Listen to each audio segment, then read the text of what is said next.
Grabe talaga, walang kakupas-kupas si Alyssa Valdez na pagbigyan nga po ng mahabang playing time kaya nagpakitang gilas dito sa second set ng game, no? Grabe din ang mga blocks na kanyang pinakita.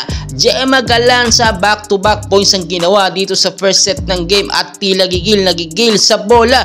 Ginawang practice game itong laban kontra sa kupunan ng Gerflor. Michelle Gumabaw, talagang walang kakupas-kupas, scoring machine pa rin dito nga po sa set 1 ng game. Itong si Tots Carlos, grabe talaga, hindi naawa sa mga player nga po ng Gerflor. Coach Ty Bundit nagpakita at kumaway sa CCS. Anong ibig sabihin nito? Tila nagpaparamdam bilang maging head coach ng Creamline Cool Smashers. Well guys, eto na nga po ang pangatlong laban ng CCS kontra sa kupunan ng Gerflor.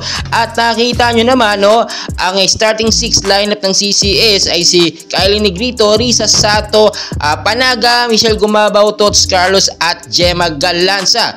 First set natin, no, nakuha ng CCS ang unang punto sa pamamagitan ni Pangs Panaga, no. Dalawang sunod po yan at talagang nakita natin set 1 pa lang, very consistent na po ang Creamline Cool Smashers, no. Talagang nakikita natin yung chemistry at alam nila ang gagawin nila kapag ganitong laban, no. So unstoppable dito nga po sa set 1 ng Creamline at hindi talaga nakaporma, no. Natambakan talaga ng malaking puntos itong kupunan ng Gerflor Defender. So nagtapos po ang set 1 sa score po na 25 ang CCS, 50 naman ang kupunan ng Gerflor Defender. So pagdating po ng second set ng game, hindi talaga naawa ang Creamline. First points po nakuha din ni Panaga, no.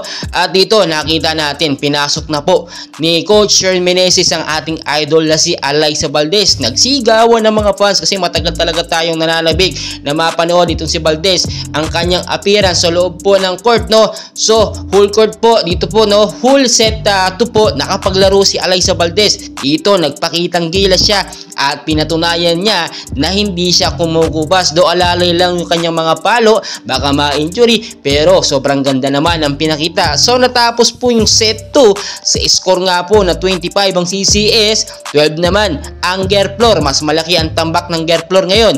Pagdating ng third set, hindi na talaga nakaporma at wala na, hindi na makapalag ang Gerflor, no. Nakita nyo kapag umandar or talagang pumalo ang chemistry ng Creamline, hindi na po yun mapipigilan.